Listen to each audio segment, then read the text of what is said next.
Why is it that Maritime MobileNet takes a weekend off for CQ Worldwide, but they won't share the bands with anybody who wants to do POTA?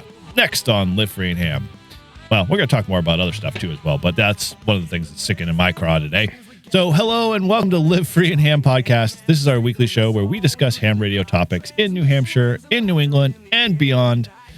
We are thrilled to have you here. So whether you're a regular listener or you're tuning in for the first time, thanks again for joining us and hanging out with this episode tonight. So let's get into the show. I'm your host with the most, Eric N1JUR, and I'm with my fellow co-hosts.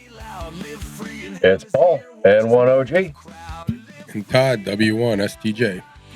All right. Well, before we like to get into the topic tonight, which is going to be a very interesting one for sure, as always, we want to let you know you can be part of the Live Free and Ham community in a bunch of ways. You can always connect with us first on our Discord. We always say head over there. You can visit our Live Free and Ham Discord. The link is in all of our show notes. It's in this video as well.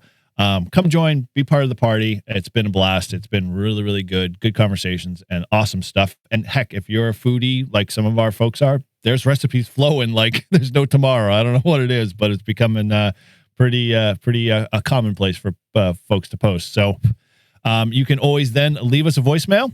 You know, maybe you got a question, maybe you've been racking your brain and you need some help, or maybe you just want to tell us how great the show is, or, you know, want to provide some comments or feedback. You can always use our voicemail line, and that is 978-233-1142.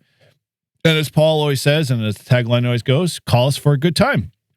You can now reach out to us if you're radio adjacent. You know, we have our own Live Free and Ham All-Star Hub.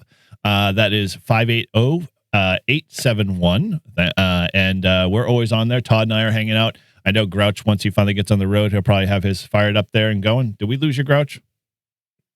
I think he's frozen. He's been frozen for a while.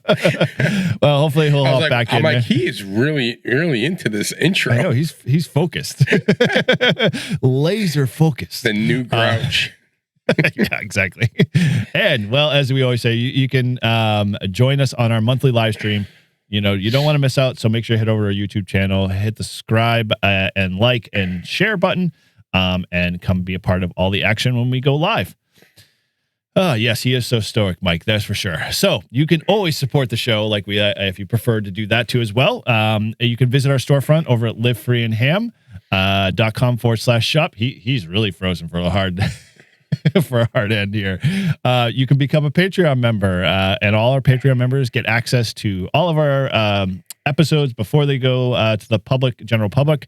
Got a bunch of discounts, free merch, sticker packs. We've got the private member stream, which we have a bunch of folks in tonight as well. And welcome Mike and TJ and Ted there. It's all good to see you guys in there. And we have a private Discord. So if you want to come be in the now, and if you're not a part of that and you are a YouTube member or part of our Patreon, and then, you know, hit me up and I'll make sure we get you added to that. And as so much more. And so as Bob always says, since Paul is totally frozen, I'm going to have to cue this up here. Let me go grab it. Corporate, back up. Nope, I keyed up the wrong one. Dang it. Didn't want to play music. Anyway, this is Paul is hard frozen. I don't know if he knows he's dead, or just not in it, but let me try to roll Bob's clip here so we actually sound like we know what we're doing here. Where the heck? I don't have it. Okay. Got it. Almost there. Audio. There we go. There. Join $3. You can join for as little as $3 a month. It's not a big expense. All right. Nope. Don't play it twice. Okay. So, Grouch, you hear us?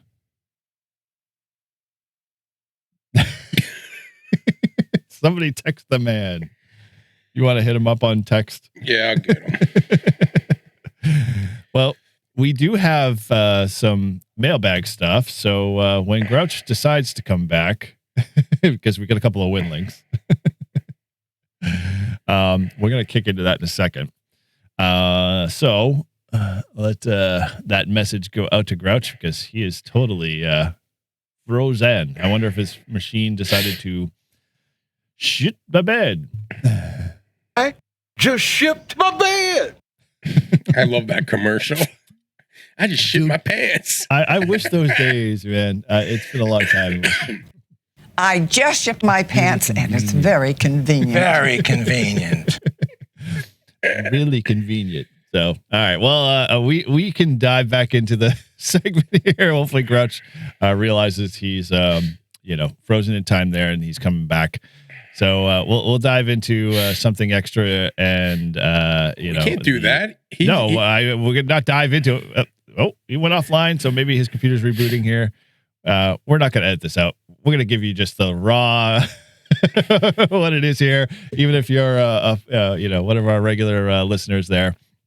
But we do have some win links there, and I know Mike sent one in and a few others for Win Link Wednesday, so we definitely want to make sure we get into that. But otherwise, Todd, what's up with you, man? Let's see. Well, I had a 3-day training up in the mountains. It was probably the last weekend. This was probably the last weekend to get the color. It was starting to get a little. It was still good, but it wasn't probably last weekend was the right weekend. But anyway, hey, he's back. There he is. You missed 3/4 of the show. So I was gonna do a POTA on my way back, and of course, where I was located, there wasn't really a park on the way. Like I had to go either out of the way. We're not doing it too good, but yeah. But I could have just done the White Mountains, and I was going to do it on top of the Kangamangas. And there's a couple awesome good places to park, and you can see the good views. So I was like, oh, this would be perfect. Well, of course, with my luck, I get up there and I'm driving around, and it just starts fucking pouring. Wow. I'm like, I'm at the top of the Kank, and it's just like downpour. I'm like, you got to be shitting me. So I was like, screw this. I'm just going home. Well, with that, hopefully. There's a ton of places. I mean, if you just wanted to do the White Mountain National Forest and not like the twofer, that's pretty huge. Yeah, I mean, it's a twofer, there's tons of cool places to do it at. So next training, I'll bring my gear up again and try it again. Which just kind of solidifies and proves out that having a mobile setup in the the Jeep permanently for HF makes that I don't care what the weather says outside, I can still pull up and activate kind of thing. But yeah, I could have done it, but I didn't want to get out and. You wouldn't have to have a nice little. You have an ATAS. You can put it right there on the clip, fire it up, and all good to go. Yeah. You should just mount that ATAS anyway, with the attempt that you could just cable into your radio inside the Jeep, and then you're good. Yeah, I mean, I could. Maybe I'll do that. Who knows? But anyway, it was. And then I brought my what do you call it? This guy. Oh, Mestastic. Yep. And of course, I got T-Mobile, and T-Mobile doesn't work in the Kank or in Bartlett, New Hampshire. Good to know. So, well, dude, have you been to Bartlett, New Hampshire? There's like fucking nothing there. Like, who the frick lives there? Like, nobody. Seriously. We stayed at the ski resort, and then they're like, oh, you can buy a room for 4 people, they're like little condo kind of rooms.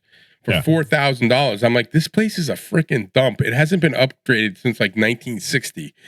I'm walking on the carpet floor, and I'm telling you, there's wood boards that are rotted underneath it because I would feel the carpet like get soft.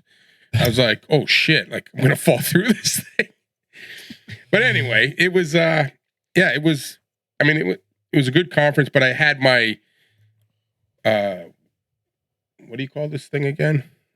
The Mestastic. The Mestastic, yeah. Well, what is this? Whatever. I had it, and I had it on in my car. One. Yeah. And I just left it there, and I left it on. And when I got home, or when I got down to civilization as of Lincoln, New Hampshire, that's when you get T-Mobile comes back to life. I saw a thing. It was like, hey, welcome to Aditash or something. And I was like, fuck. If I had internet, I could, because I couldn't get on I couldn't connect to it. I guess it's not Bluetooth. You need to have the internet or something. It wouldn't let me connect. It wouldn't show up. Yeah, it's Bluetooth, dude. It's independent. The only thing you need is the app. Yeah. Well, I tried to do the app, and I tried to get on, and it would not show it. Well, it's literally designed for off-grid communication.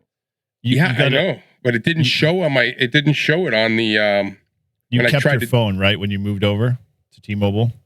Yeah. You didn't change it. Okay, so your Bluetooth device is probably still sitting in the list of Bluetooth devices, so you just have to delete it out of it and then reconnect to that Bluetooth device and everything will work. The problem is it just couldn't connect. Yeah. So what do I have to do?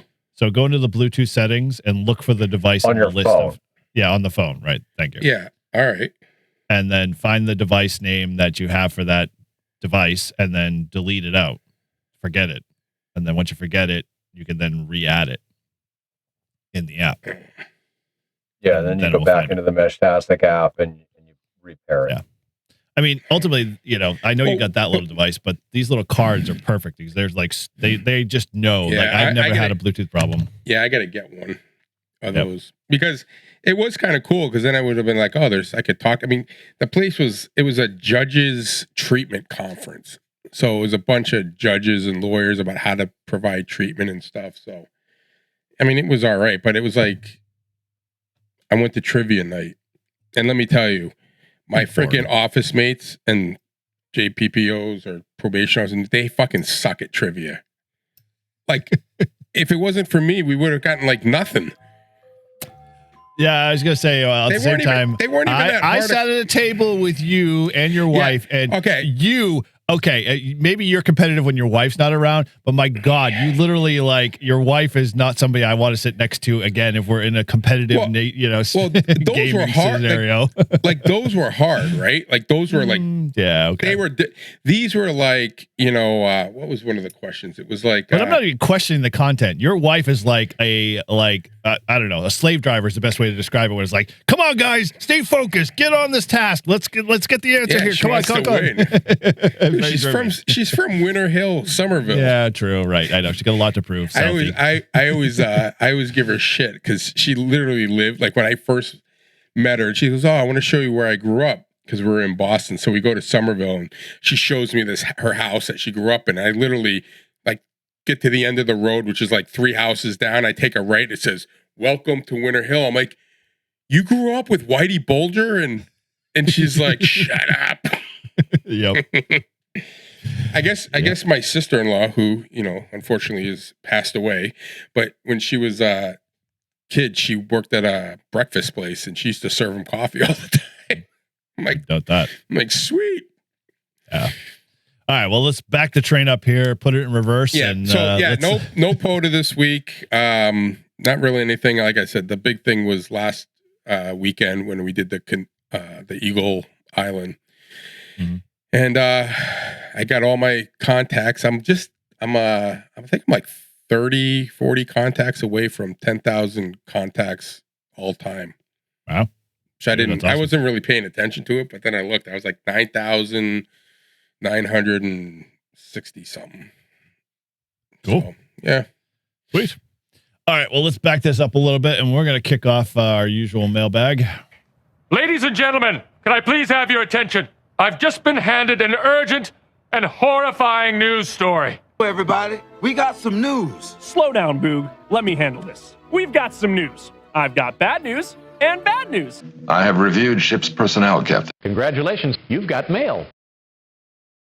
All right. Well, we are, we got some stuff in the mailbag. I know Todd doesn't have any voicemails or anything like that, but I know Paul got some win links. And before, we get in the win links here, I apologize, guys, because our Patreon listeners who always get access to our latest show before it even gets public, I had foobarred and screwed it up. I posted our episode of 2 weeks ago twice with the latest one that went out. So I realized that when I started listening to it going, why am I not hearing Keith at all in any of the, conversations? It's just us talking about Keith. And I was just like, oh, crap. And so I went back and I was actually during Mike's live stream that I just had that epiphany.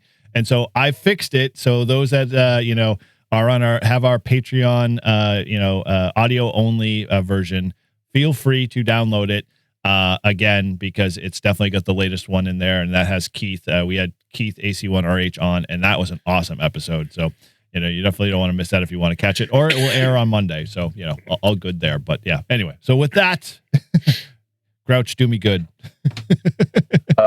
Okay. Well, so we've got one mailbag and one do good. Okay. So the mailbag is from N2MAK, and it's titled, I'm bugging out. I wonder what. So Mike writes, hey, Paul and Eric, happy WinLink and WARC Band Wednesday. Woo-hoo. I'm trying out the Reliance Antenna 64-to-1 bug out and fed half-wave prototype. I put a spare piece of speaker wire on it, repurposed from my worst antenna build. See the video if you're curious. The wire was about 18 to 19 feet long.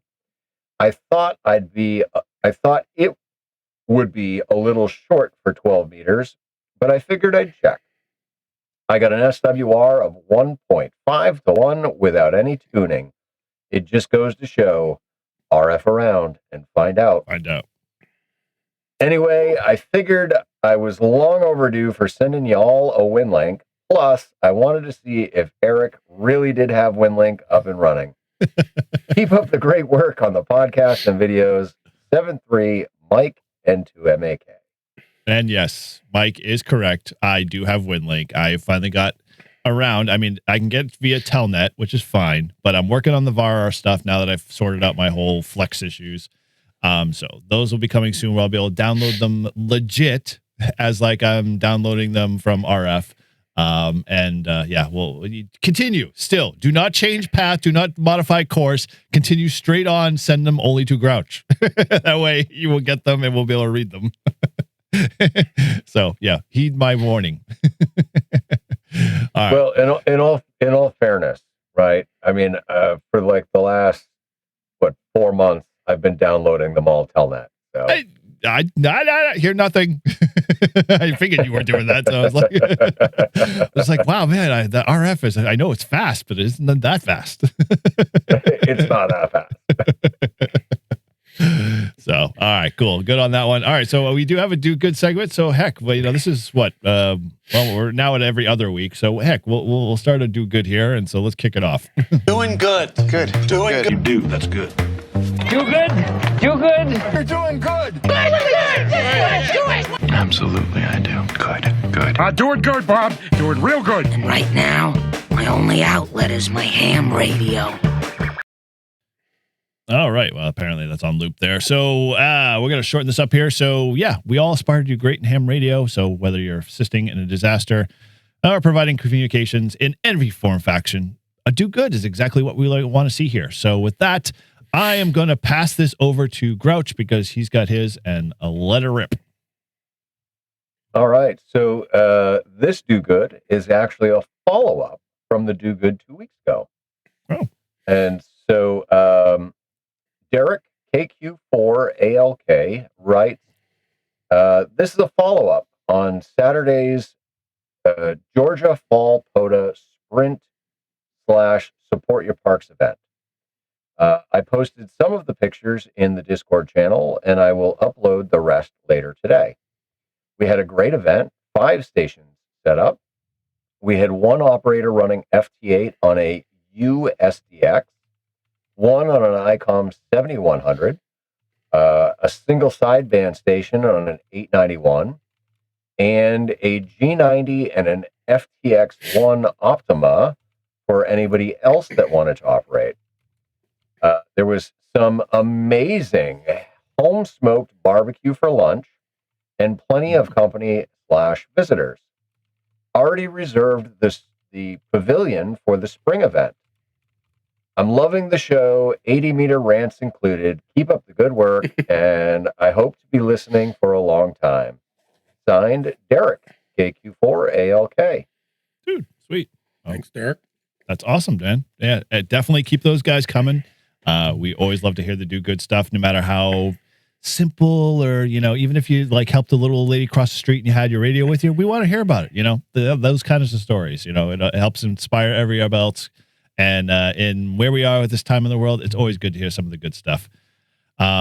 And so with that, we've got some good stuff, but we are going to roll right into, because we know Todd said he has been testing or studying. Not a lot of studying, just a little bit.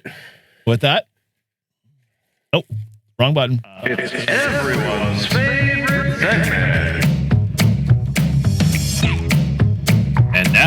A Little Something Extra with Todd, W1STJ. Still a general. All right. Well, you've heard it here. And as everybody already knows, because this is the same old, this is where we help Todd study for his extra class license. More so, we're going to change this around. This is where Todd helps you study for extra class license, because that's his new motto and mantra. And hopefully he continues to move that needle forward. But each episode, we pick 3 questions from that extra class question pool to test his knowledge and get his upgrade, hopefully. So follow along. You can head over to hamstudy.org, which is a freaking awesome resource to help you prepare for your test. And it's always recommended by 4 out of 4 VEs, because there's just nothing better. So without any further delay, let's hand it over to the VE Quizmaster Wizard and Jack of all trades. Take it away, N1OG. All right, Todd. So the first question for tonight comes from sub-element number 3. And this is a question you've had before. The question is, what type of polarization is supported by ground wave propagation? Is it A, vertical, B, circular, C, elliptical, or D, horizontal? I think it's D. What type of polarization is supported by ground wave? Ground wave. As the saying goes, those that are in the chat, if you so like to incline to throw your letter in, feel free. Ground wave. I always remember this is going to throw us off. So I'm going to go with A, vertical. No, wait a minute. Is it vertical or circular? I'm going to go with vertical. All right. You heard me. Vertical. All right. Well, Todd said D, and D is incorrect. Eric said A, and A is correct. Yes. That was what it was. We had this with Dave. Yep. Yes. And that's why I kind of gave Todd like a little bit of room to change his answer. And I emphasized that it's ground wave. Shame.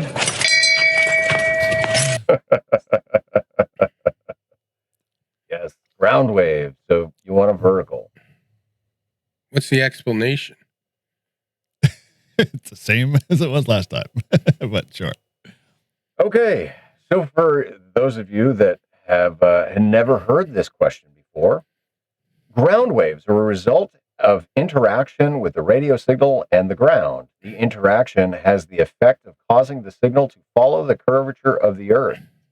Ground wave propagation is most useful from 1.8 megahertz and 3.5 megahertz during the daytime.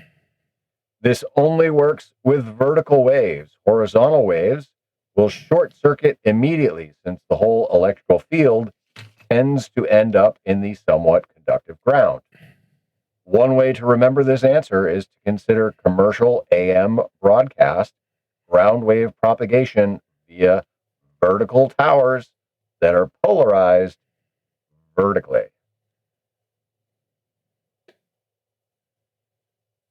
So there you go. All right. All right. Question number 2. And this comes from sub-element number 1. On what frequencies are spread spectrum transmissions permitted? Ooh. Is it A, only on amateur radio frequencies above 420 megahertz?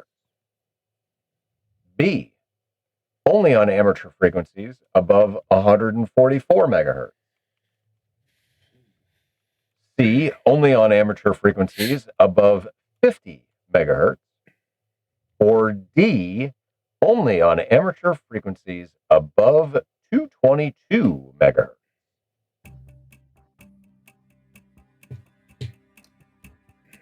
You're going to go way back, all the way to sub-element number 1. C.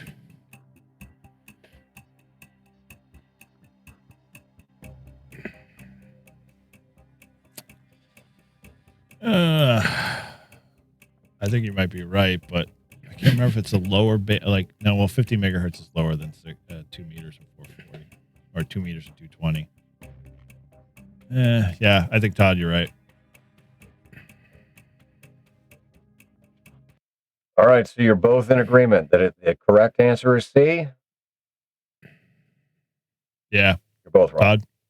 Ah. Is it D? It's D. Ah. Yes. Only on amateur frequencies above 222, the 1.25 meter band.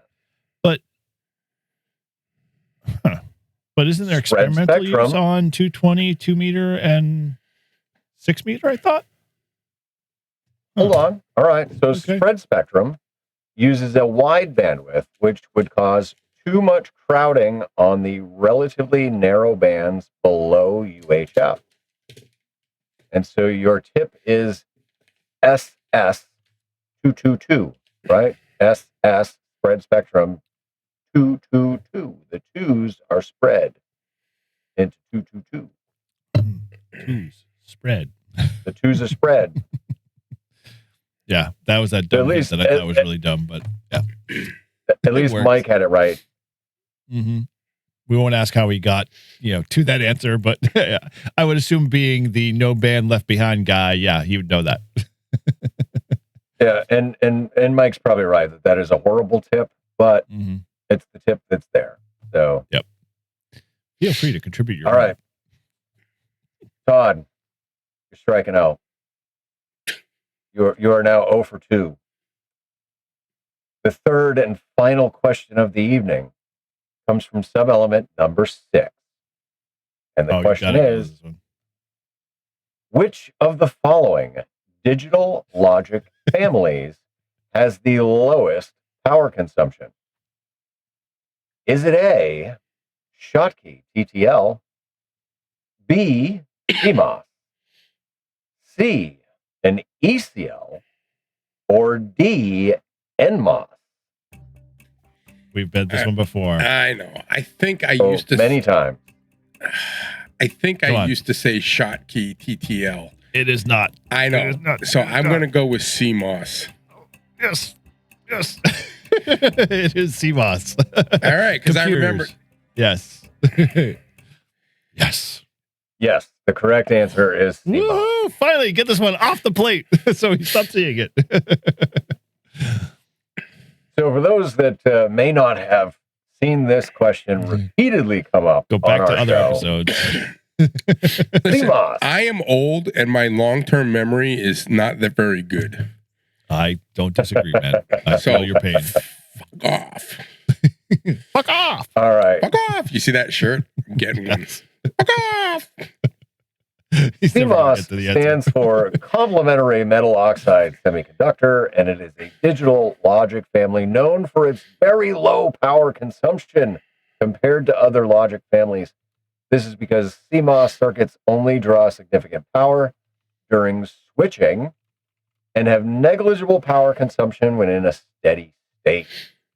And so if you don't remember, CMOS is a familiar thing because it's where the BIOS is stored in most computer motherboards.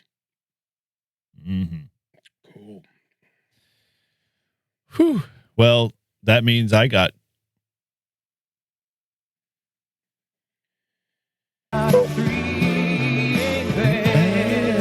yes, 2 out of 3 is not bad. So, if you're studying for your technician, general, or extra class, like Todd, who's also helping other extra classes get their extra classes, in that case, hamstudy.org is an awesome resource for getting your ticket. And as we always want to do every episode, if you've received your ticket, if you've gotten, well, actually right now, because the FCC is shut down, but even if you haven't gotten your call sign, but you did pass, please, let us know. We want to celebrate with you because I'm sure you're chomping at the bit, waiting to get your ticket when the government decides to finally get around and get open, and get your application process. Because I know I would be, pulling out my few remaining hairs on my head if I couldn't actually get on the air, after all that. But we want to hear from you, so let us know and we can celebrate and definitely rejoice with you. We'll You can email us at liveFreeandHam@gmail.com, or always hit us up on our voicemail number, or hit us on the Discord. Either one. All right. Well, we started while Paul was busy there struggling with his uncle, Elon there. We're already into our little bit of our Ham Radio Week catch up. So Todd kind of started us off. You have any more you want to add to yours? No. Okay. So there you go. Clear, concise, and to the point. So Paul, how was your Ham Radio Week? Well, look at that. I missed Todd's whole Ham Radio Week. This is great. You did. It was pretty intense. Well, all right. So my Ham Radio Week, it's non-existent this week. I did zero anything Ham Radio related, and that's all because I've been prepping to travel. So zero Ham Radio. Okay. Well, man, this would be an all-time record for all of us. I mean, Todd got through his succinctly. You had no ham radio updates. Yeah, so it just leaves me, I guess. So I have to carry all the burden and moving forward. So wow, I did actually a couple of things this week. I'm pretty impressed because I know last week I was barely doing anything. I went to Howard Parker. I played around with the Rybakov antenna, which I have to ask all these guys, and forgive me because I'm a freaking, Rybakov noob. That is more of a vertical antenna, or is it actually a wire, like treated as a wire antenna? It is a vertical.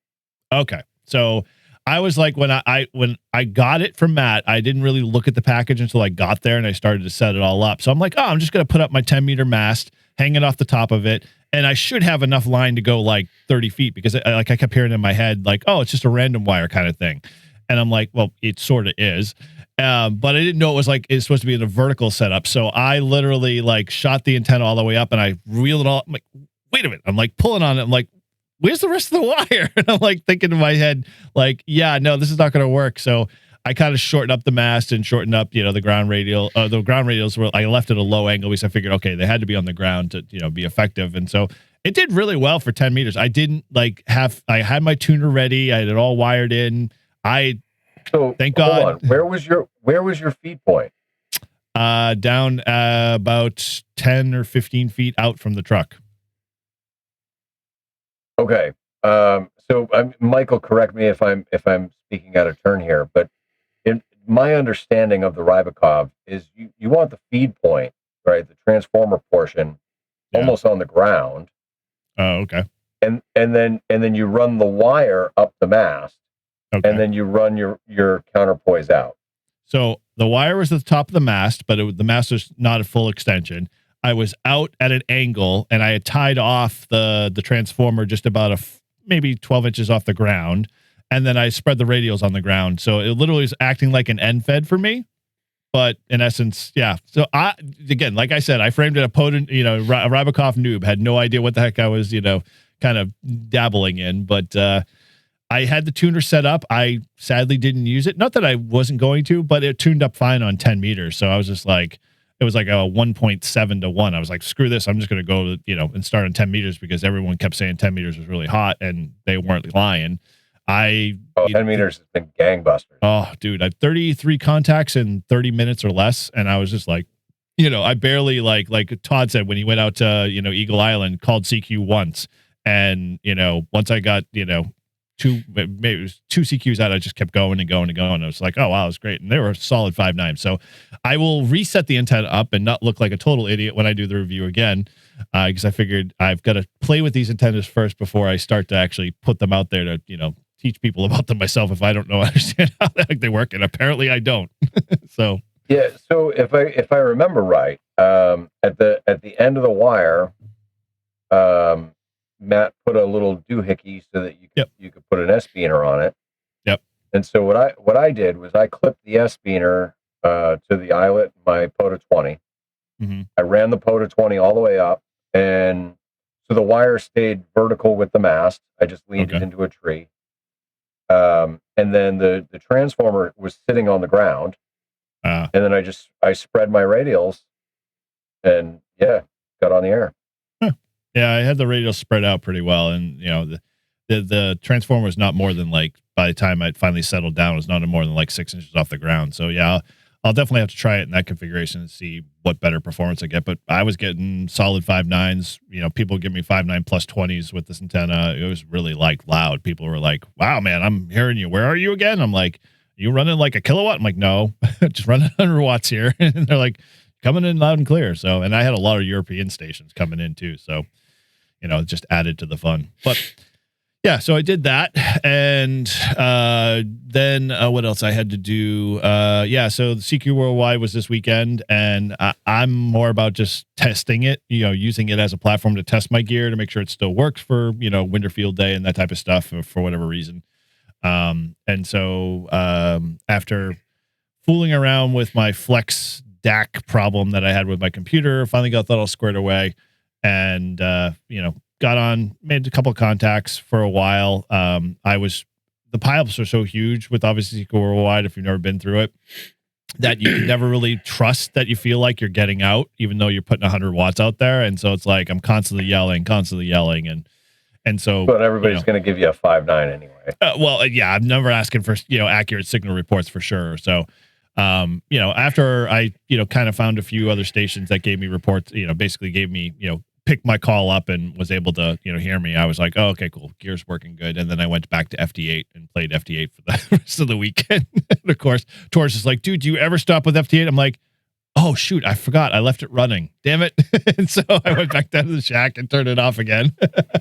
But I have to say, it wasn't really doing a whole lot because there was barely anybody on FT8 at all for CQ Worldwide. I mean, like, there was just voices everywhere across, you know, the 20-meter band, 10-meter, all of the main bands. And it was just like, I kind of chuckled because the main reason the title is at the beginning is like, I tuned over to the maritime mobile section. You'd think I'd hear anybody going, "Get off the frequency, we need." I'm like, nope. There was a whole bunch of stations there calling CQ, you know, and running robots and, you know, doing automated, you know, messages and stuff. And I'm just like, man, how do we get them to like, yeah, I'm not a cheater. Sorry. I didn't use any robots or voices. It was my own voice. They were. Which is actually kind of funny because I heard somewhere along the line that some stations, like the big guys, were starting to integrate AI into their stations. So like the automated voice prompts and all of that stuff.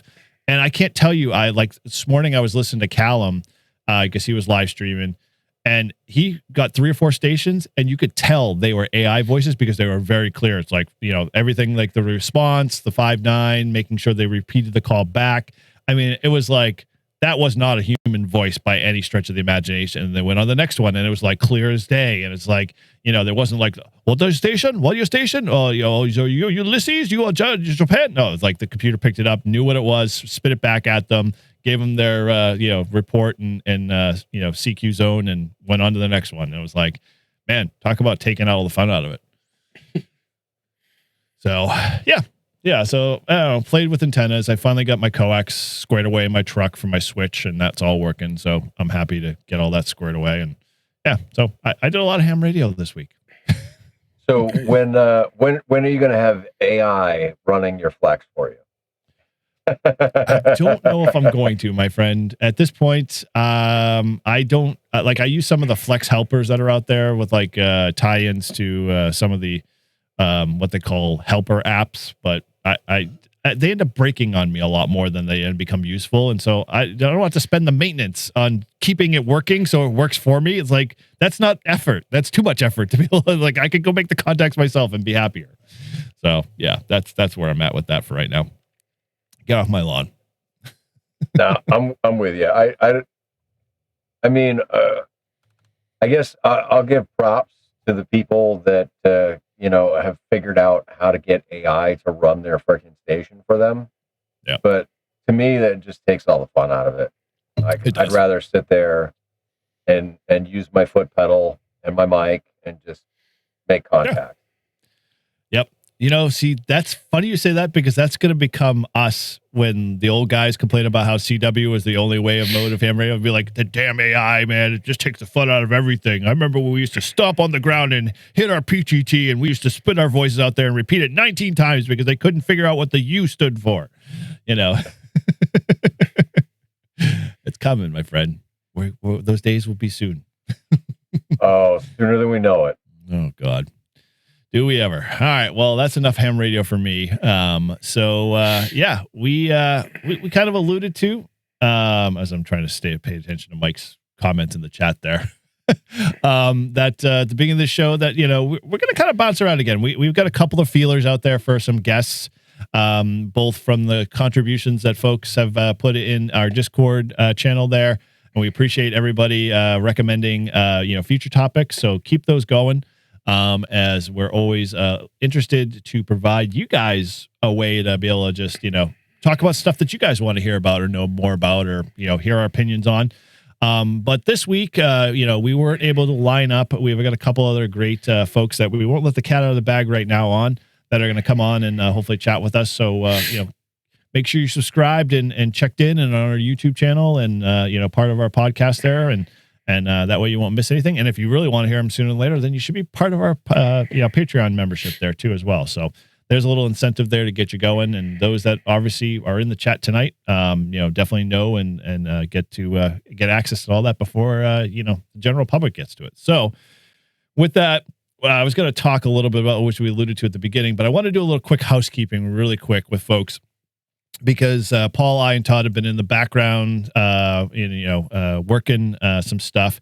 It is probably pretty much we got one more week left of October, and we're into November, and then that brings us up on December. And if people remember, December was a good time. I mean, we had our first long live stream. We did our shack roast, which was a blast. I think the highlights of those are still warm and still, fresh in my head. And always like to go back to them from time to time. So we're going to bring it back. And so I'm doing a little tickler now. I mean, we're still ironing out stuff because we had a lot of folks that did submit and, keep posting their shacks in the shack channel there. So, we're going to start this whole process off again. So stay tuned. We'll have a webpage up on Live Free and Ham soon. We're going to have a couple of categories. We're going to have our Patreon folks vote on the best top 3 of each category. And then we're going to get together on the Shack Roast. And, us hosts are going to have a couple that we're going to bring to the table. And we're going to have some fun with it. And, maybe there'll be some small plaques, trophies, kind of bragging rights to, folks that will hold on to it for that year. And then we'll continue to do this next year because it was a blast for me. I don't know how you guys, whether you enjoyed it or not. I will 100% make sure that I am 3 scotches deep at the start of the episode. So you're already warmed up. Dude, I thought after the roast, I thought it was the end of our podcast. we beat ourselves in. I'm like, that's it. We're done. It's all over. It was a good run. So maybe it'll get even better this year. Well, we'll definitely have to this year, I think, instead of just doing a general, reach out to everybody to say, come on, we should allow some of our Patreon members to come on if they want to do that. That way they can be part of that fun. But I know we'll probably have a few of our regulars from, near and whatnot join in because we need the commentary. We definitely need the colorful, feedback of, beers. What was the favorite one that I liked that you were commenting on? Candles in Russ's shack. It had to be hookers and cocaine. That was the only sense that you would allow. Yeah, because I have a candle that literally is cocaine I saw and it. hookers. So I was just like, you got to hold on to this.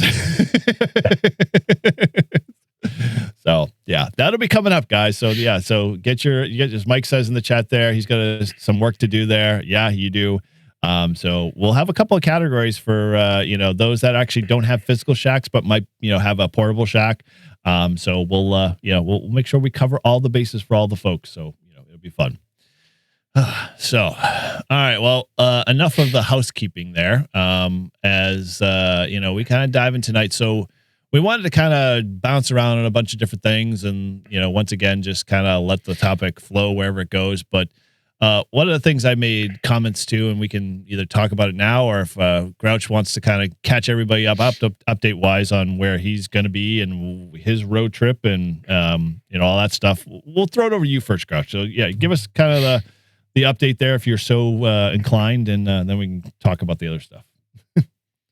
Sure. All right. Well, I hit the road tomorrow. So I've been home now for 2 months. I got home after Huntsville, so that was mid August. I think I got home on the 21st. Right. And so yeah, I've been here at home trying to situate things and get the RV a little bit better situated. But yeah, so I hit the road tomorrow. I'm headed to Zephyr Hills, Florida, where I'm going to spend the next 5 months. I'm going to Skydive City in Zephyr Hills. I'm gonna be living at the drop zone. I plan to maybe help out at the drop zone 2-3 days a week. Kind of similar to what I was doing at the end of my time at Chicagoland, where if they've got a demo and they need ground crew for the demo, now I've got an airband radio, so I can actually communicate with the aircraft. And I love doing that, dude. It's so much fun to see a crowd of people in a baseball field or a soccer field, and the skydivers, watch them leave the plane and fly their pattern and come down and land right on the field. It's super cool.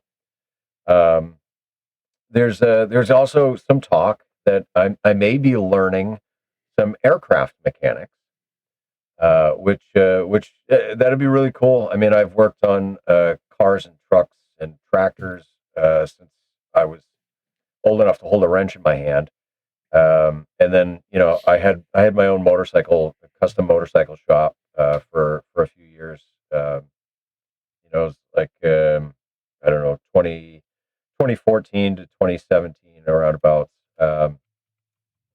So yeah, so it'll be really cool to work on aircraft. But one of the big things is for those that follow my channel, I did a big fundraiser right before Huntsville to get my own parachute container and all of my own skydiving equipment, and huge thank you to everybody that donated to that cause. I was able to get my own system. It's got the wrong sized canopy in it. So it's got a 170 square foot canopy, and I'm currently flying a 190. So I need to sell the 170 and buy a 190 and have it put in. And then it has to go through, a rigorous inspection. So I'll take care of that when I'm down in Florida. And so I should, in a couple weeks, be flying my own gear, which would be amazing. Wow. It'll cut the cost of my jumps in half. So it'll go from about $70 a jump to $35. Nice. So yeah, it's going to be great. Of course, if anything goes wrong with my own gear, then I got to fix it. All of that. But true. I'd rather damage my own gear than damage a rental and have to pay for the repair on a rental, and get zero benefit from any of it. Yeah, just stay away from metal buildings if you can. yeah. No. Listen. Don't land on or near a hangar. Like that's not good. Yeah. Very true. Very true. But I'm looking forward to being at a drop zone again. To have the ability to jump whenever I want. Whenever I can afford to jump. Right. And I mean, courtesy. Thanks to my channel members and my Patreon members. I've got about 375 set aside for skydiving, and so with the new parachute mobile setup being Bluetooth, it should be really good. One downside is I can't jump with a camera yet. Now that's not to say though, okay, if I'm doing well down in Florida and the SNTA at the drop zone is okay with it, they can give me early permission to fly with a camera. So I did already purchase my camera mount. and so the mount actually goes on the chin instead of being on the top of the helmet like you often see in the skydiving videos. And so I mean I like that a little bit better. I think being on the chin, it gives you a more face. Yeah, front, you get to see what you see versus your head that's like everywhere, right? Yeah, exactly. Because as is evident by Carlos's second jump with me, parachute mobile down in Huntsville.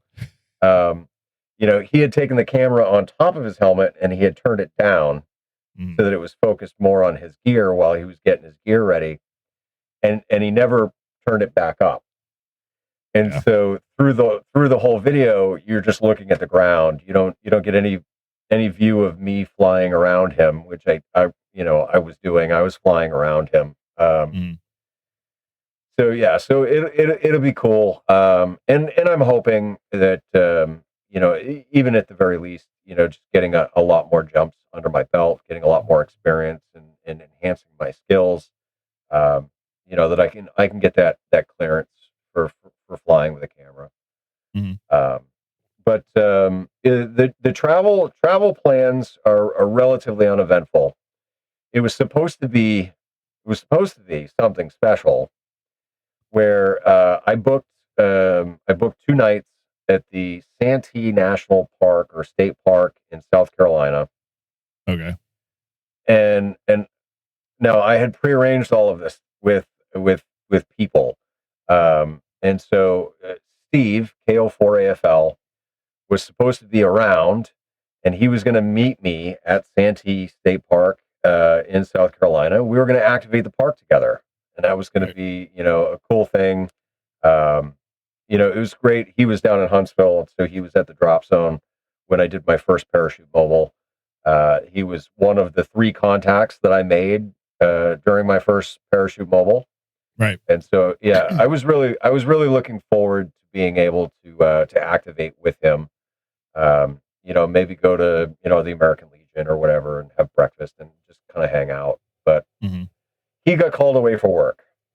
So bummer. It is what it is. No worries. I still, I have the campsite booked, so I'm going to still go down there. I'm going to still activate Santee Park for a couple days while I'm there. So make sure you got me in your ham alert, because that's what I'll be doing. Now, is that you going to do any stops before you get there or no? Well, all right. So so tomorrow night I'll be stopping in Titusville, New Jersey, at an equestrian center. It's part of the Harvest Host program, so it's just an overnight. Really, all I'm doing is I'm just pulling the truck in and I'm parking somewhere, and then situating myself, making dinner, and going to sleep, getting up the next morning and heading out. My drive Tuesday is longer. I wasn't able to find a good, convenient stopping point. So it's going to be like a 7-hour drive, and I try to limit myself to no more than 5 hours when I'm hauling the RV, because it takes a lot out of you. It does. Like when you're hauling something this big, like you got to be extra cautious of everybody else on the road. So it takes a lot out of you. So so Tuesday is going to be a slog. I'm stopping in the northern part of North Carolina. And then so Wednesday will be I think a 4.5-hour drive to Santee, and then I'll stay at Santee Wednesday night and Thursday night, and then Friday being Halloween, I got about 4.5-hour drive to Mr. Zygmunt Esquire's residence, where he's got an RV hookup ready for me. I promised that I would not impede on the Halloween festivities with his kids. Yeah. Those that know, he's got 2 little ones. So I didn't want to impose on that, but if the opportunity presents itself, I'll go trick or treating. Well, dude, if anything, it's free candy, right? Yeah. No, and I love candy, dude. I got a sweet tooth like a mofo. Like I love candy. Yeah, and so so that's where I'll be Friday, and then Saturday I'll be at the drop zone. And I'm definitely looking forward to just getting down there and getting set up and getting situated. I'm not gonna have water or sewer hookups. It's electric only. Mhm. But that's all right. I mean, I'll figure it out. They've got adequate bathroom facilities with showers and everything. So Right. I'll utilize their facilities. You might be able to find, like, on Facebook Marketplace or something like that, a used shuttle, and basically get yourself one of those little things you tie to your bumper, and you dump your dump cart kind of things, and get around that way. Oh yeah, I mean, yeah, I suppose I could. For like the gray water or whatever. Yeah, right. Yeah, I mean, ultimately, if I had to, I could always hook up and tow the trailer just to go a over and dump drop site. it. You Yep. know. Yeah. Yeah, I mean, our RV living is a whole new ball game, man. It really is. Like there's all these other little caveats that you got to figure out. One of the things that I did today was I had taken the 48-inch TV from my man cave, and I put it on the wall in my bedroom in the RV. Yep. Well, you got to secure everything before you travel, because otherwise, I mean, things bounce and things, It's gonna fall. roads Right? aren't smooth, right? Nope. Yeah. And that's not So like the last thing I want, the last thing I want is that 48-inch TV to end up on the floor. Mhm. So I put a Velcro strap behind it, and Yeah. so I'll be able to Velcro strap that to the wall. In the morning, I got to power down the ham shack, and I got to Velcro strap down the radios. I got to Velcro strap down the hams over IP now, because it's no longer ham shack hotline. Mhm. The phone on the wall, and I moved my microphone to a new location, and so we're gonna see how well this holds up. Because, well, all right, so the microphone stand is mounted on the shelf. So now the microphone itself it's going down and over. And so I mean, there is a possibility that it could come loose and it could fall on my computer monitors. Oh boy. We'll see. We'll see. I mean, I've got free computer monitors in front of me. I may need new ones at some point. Yep, definitely. If I break one, I'm definitely going to need a new one. Well, just move the analog one that you have over there. Make sure the VGA one's there, and then that way it will force you to get something more digital like. So. I'll have to ask Todd which curved monitor that he decided to go with, and upgrade to that. It'll be cheap by then, but yeah. Cool. All right. Well, yeah. So the two things, I guess, question wise, you're going to New Jersey. You're not going to stop to try to turn Jersey green.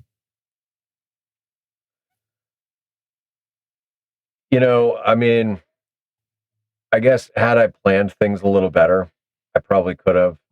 The hassle is, so Harvest Host you can only stay at for free for like 24 hours. Right. And so, I mean, for me, like stopping somewhere for 24 hours, it's almost not worth unhooking the truck. Okay. And I definitely don't want to pull the RV into campgrounds and not know that I'm going to be able to turn around and get out. So that's always been kind of my hesitation with stopping and doing parks in the air. When I did the trip to Illinois initially, so Mike met me, and to make Mike met me at my Harvest Host site, and he picked me up and drove me to the park. And then when I was in Ohio, they made me unhook there because my truck was blocking their barn. But Chris Bricker met me at the Harvest Host site, and he drove me to the park. Right. You know, so somebody did reach out to me. Rabbit had reached out to me, and he said, "Hey, listen, when you're coming through like the Maryland area, it'd be great to meet up with you in Activate Park." And so I sent him my itinerary, and I said, "Look, this is where I'm going to be in New Jersey. Like, if it's feasible for you to drive and meet me and pick me up and drive me to a park, then yeah, 100%. Like, let's go do it." Right. It didn't end up working out. It wasn't practical for him. So, yeah. So I think the only park I'm gonna do on the way down is South Carolina, which I've already activated South Carolina, but that's all right. Well, there you go. Oh, there's Sandy Hook. Okay. Well, TJ, hit me up in the Discord, and I'm going to be in Titusville tomorrow late afternoon. So if that works, maybe we can make something happen. Cool. Well, there you go. Asking you shall receive, as they say. Yeah. And anybody that wants to know, like, maybe future plans, because this is actually turning into kind of a big deal. When I leave Florida at the end of March, I'm going to go to the Sixes Ranch in Texas. As of right now, KB5 UTY is going to come out and hang out. It's a good possibility that K Murder is going to come out and hang out. Jason Johnson, Ham Radio 2.0, is going to come out and hang out. So I guess if you're in the Texas area, Texas is a freaking huge state. I was going to say, you can't say area with Texas. If you're in the continent of Texas, wherever the Sixes are located, their ranch, that's going to be April, and I believe it's going to be about the same time as the Belton Hamfest.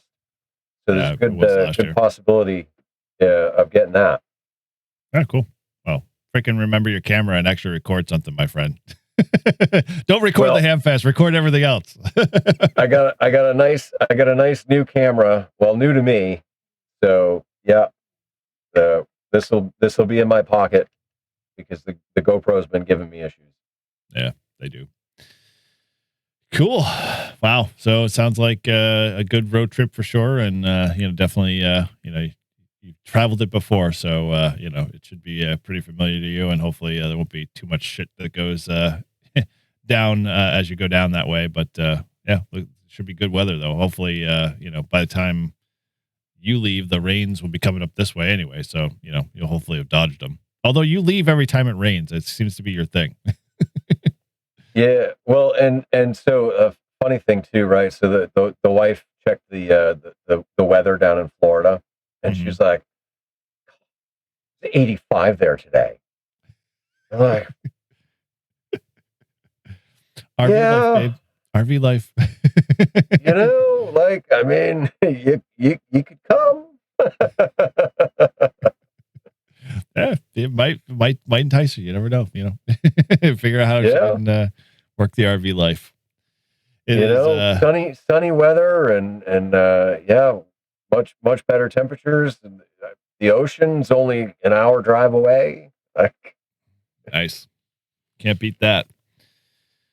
Dude. All right. Well, there you go. So, you got a little, 4-in-1, for those that obviously will hear this will be next week. So at that point, he'll already be down there and, in Florida, basking in the sun while all of us, folks up here, seem to, get inflicted with more cold, which kind of spins my thoughts there a little bit, Todd. We're going to have to think about in the next 7 days, probably maybe pushing it 10 to get the 20, our kilo done, because it's going to be fucking cold soon.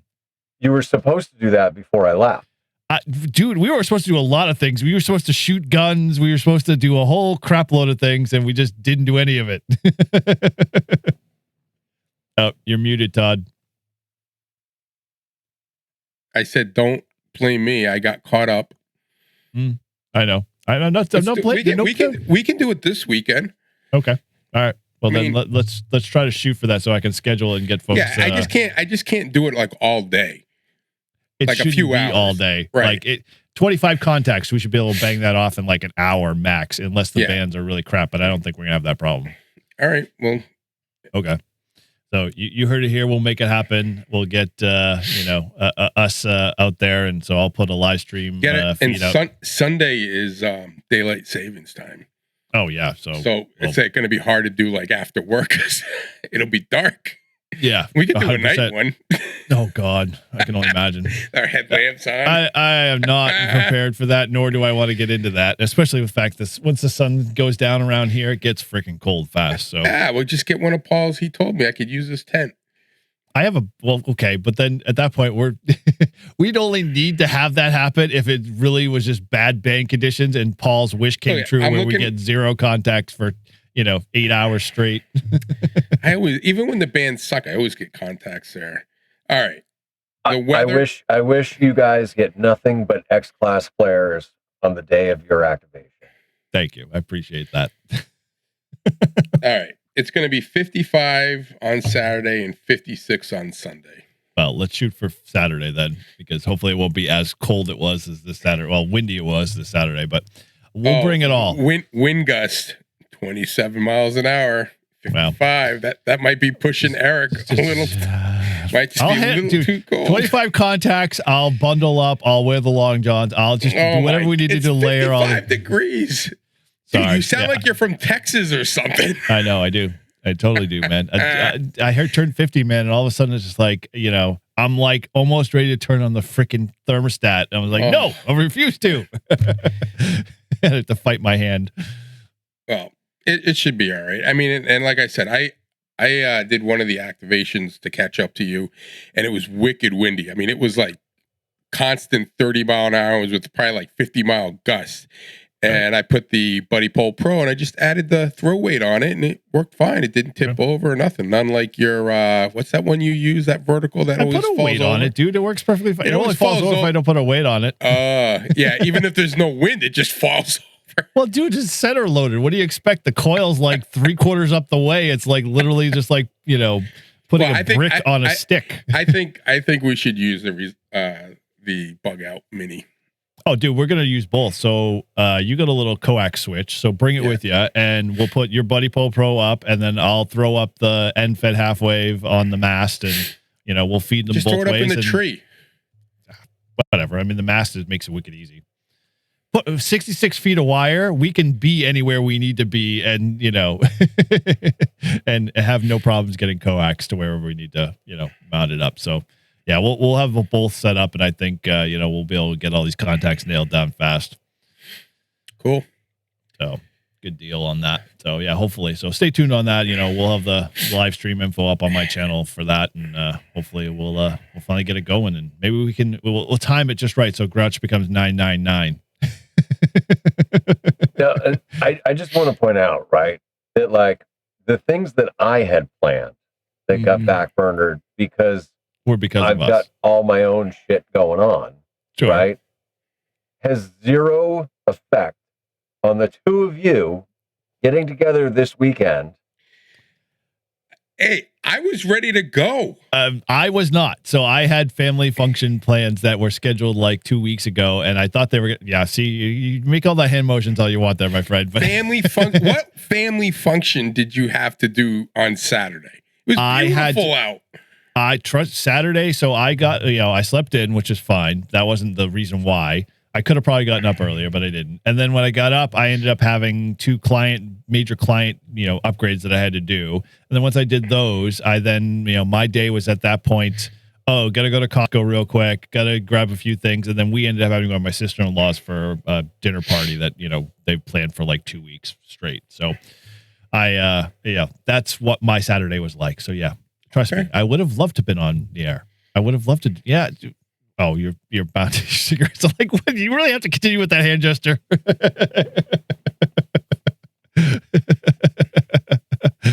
So, yeah, we will get it done because we need to definitely. It's on my bucket list, and people are holding me accountable. So, I want to get it out of the way, and it should be fun. But yeah, so all of the best laid plans. You know how the rule. What's the saying is best laid plans, or whatever. If I can figure out what that was, I'll post it somewhere. Yeah, we'll get it done. Yeah, we will.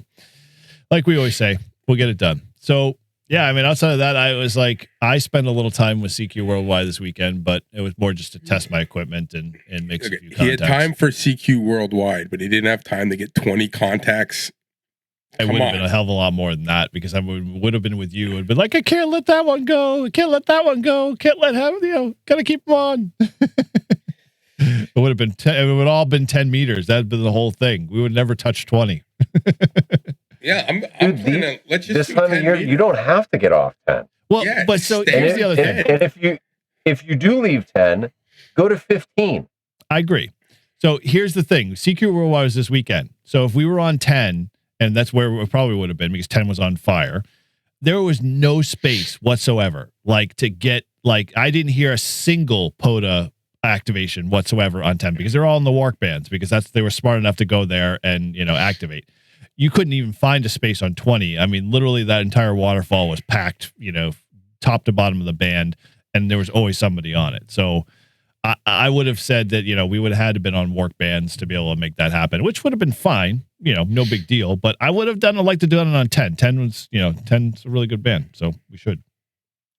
All right, so we'll just do it on 10. Yeah, so it'll be quieter. Buddy polls all set up. 12. Yes, we will try 12, Mike. I promise, just for you. We'll make one contact on 12, and then we'll bounce back to 10. See, Mike was reading my mind because I was like, dude, there are so many freaking bands available to you that aren't available to CQ Worldwide. Oh, I know. Oh, well, I spun over to 15, 17. There was a ton of POTA parks over on that. What was funny and comical was that, if you looked at the FT8, basically portion of 20 or 10, there was 3 stations on FT8. I mean, it was literally what did somebody do to FT8 to make nobody want to do it? But everybody was on CQ Worldwide, so it didn't really matter. But it was almost comical. I worked 3 stations, and then it was just totally dead. It's okay. But Ted, I'm surprised you made any way to activate on the extra. I mean, you obviously could do the extra portion, but that was even pretty well packed with a lot of stations there sitting on in that section of the band on 20. Yeah, but I mean, even at that point, right? You set up and you activate. You don't ever have to call CQ. All you got to do is hunt 10 of the CQ Worldwide people. And you're activated.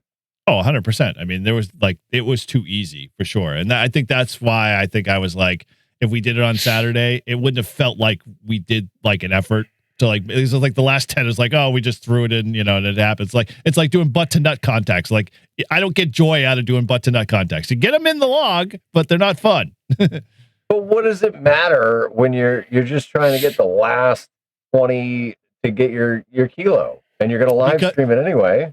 Because if at the first 800 that we did, it was literally X-class flare every time we went out, then I'd say, sure, yeah, let's go to Secret Worldwide and make the last 10 the easiest possible. But, some of them, I earned that 110 while Todd suffered in California. And, you didn't earn it. I did so. Yeah, you earned shit. I earned those fucking 12 contacts at Huntington Beach. Let me tell you. You did, man. I will say those are more valuable than your 100 that day. Oh, my value. I had all the hillbilly hams. I had K1LY. I had Ryan give me a contact on 20 while he was flying. So yes, dude, I love when Ryan does aeronautical mobile to us. He does that. It's crazy. He does when he's not aeronautical mobile. He does it from home too, and he just points. In. He points that freaking antenna right at you, and he's like, "Bam!" Who do you think hit me up on 10 meters on Friday? Was Ryan. It was literally just all of a sudden here, Whiskey 1, live free, Whiskey 1, SNH. Yes, thank you. Yeah, Sierra Hotel, New, yeah, whatever. And I was like, Oh, I know that call. New Hampshire. Yeah, exactly. Yeah. We'll be stuck on like, well, one contact, the bands will be dead. I'll just call it. Hey, well, turn your beam and work us. I don't think we're going to have that problem. I think we're just going to have the problem where we start off and like, yeah, there we go. There's the Ryan. That's the Winter Field Day one. Wow. That's kind of apropos for tonight. The contacts are going to come fast and quick. And then when we get to like the last 5, because the way I did my kilo, I had offered somebody like, you get to 1,000 contact and you'd think I was like, I don't know, in an armored car and being, attacked. Like they all mobbed me up to like the 996 or 97. And then all of a sudden it went chirp, chirp, chirp. And I'm like, calling CQ. And then some unapparent or unaware person would call in and jump in and it'd still be chirp, chirp, chirp. And then another one. And like literally, and then all of a sudden I get it to like, everyone's like knowing I'm at 1,000 contact because I'm live streaming it. And so they're watching the live stream. So it's going to happen to us the same way. We're going to get to the 99th 999 call and they'll all be like not answering or, 2 more before that or whatever. And then, yeah, it'll be this mass pileup of like, I didn't hear that. Did you hear that? No, I didn't hear that. Did you hear that? No, I didn't hear that. Did you hear that? Well, I will have the Rybakov up at the drop zone, and so that's what I'm going to be using. Okay, well then, if I learn how to use that antenna properly, then yeah, it'll be a good antenna. I'm sure. Well, no, I mean to hunt you guys, right? Yeah, we'll get Florida, no problem. Oh, easily. We'll always get and Florida. That's what I'm betting, right? Is if I put the Rybakov up and I just lash the mast to like the bumper of the RV, and I run the radials kind of under it so that it's not in the way. Yep. Like. I should be able to get you guys no problem. You should, but if you don't, what we'll do is we'll have a backdoor plan that we could say, we're in the we'll have a second radio next to us, Todd, that will basically be on the frequency that we're operating, and we'll then we'll just jump over to that second radio, flip the switch, and work Paul on a different band and make him those contact. have the All-Star node running. Yes, well, I'll have that on the truck all the time. So make sure yours is up, and we'll coordinate a sched on the radio. Yeah, can the All-Star count as a park? I mean, no, just a court. Just no. Well, yeah, it's true. Yeah, you're right. Yeah, it does. It sort of acts as a. Yeah, I don't know how we just log it as a 2-meter contact or a 440 since I'm on the 440 side, but. Yeah, great. We're gonna have some major it'd be a 70-centimeter contact. Yeah, it's not a repeater. No, it isn't. Technically, it's not. It's on, and you're using RF. It's RF to RF. They don't know. They're not going to question the contact in between. Although they'll be like, why is Paul in Florida with this one? But how did we get 2 meters in Florida? It was great tropo. So, quick question: what are we going to bring the DX10 or are we going to use the 891? I don't know. You can if you want. I mean, I don't think it's worth. I mean, the 891 does fine, unless you think you need the waterfall. No, I don't think so either. I'd say the 891 is probably perfect because we're just going to find an open spot and park and go to town. Mm-hmm. Or we could just hunt until we get the 1,000th. At like 998. So all right, we're going hunting now. Hey Todd, we're gonna call CQ soon, but we're gonna continue to hunt the bands here. We're gonna start on 10 and we're gonna go to 10, 12, 15, 17 and hunt all of those bands first. Yeah. Oh, that's a good strategy. We'll just make it really like if you don't answer us right now, we are going hunting. Yeah. Yep. 100%. The 20 and 40 will be good. Definitely 10 if we have no major storms, and 10 stays where it's at. Yeah. I'm actually looking forward to being on 10 a lot. 10 is my favorite band by far. I love 10. When 10 is open, it's just the best. I don't know why. Why is that? I mean, obviously it's because it's a band that never is always available all the time, like 20 is. But when it's open, it's like when we did Eagle Island, like we were talking to England, and I mean, it was freaking like better than talking on the repeater. I mean, it's just amazing that it's crisp. It's such a big band compared to the others. Yeah. Like, I mean, even if you don't stay in the technician portion and you go up above a little, like it works. You can always find a spot too. Well, but the technician bands and people love to hunt you on 10. Like we always get it's good to see people on 10 working a park. Yeah. Well, and the technicians, they literally they're like little, they hibernate in their frequency space, and then they just wait for like parks and people to jump on in their space, and then they just come like gangbusters. I mean, that was literally like for me on Friday. I was just like, wow, keeps going. And then, all of a sudden they stop for a little while, and then Europe just, kind of opens up and pounds in for a little bit, and then they, let off, and you go back to the cycle all over again. So it's pretty cool. Make it a challenge. 20 contacts, start on 20 watts.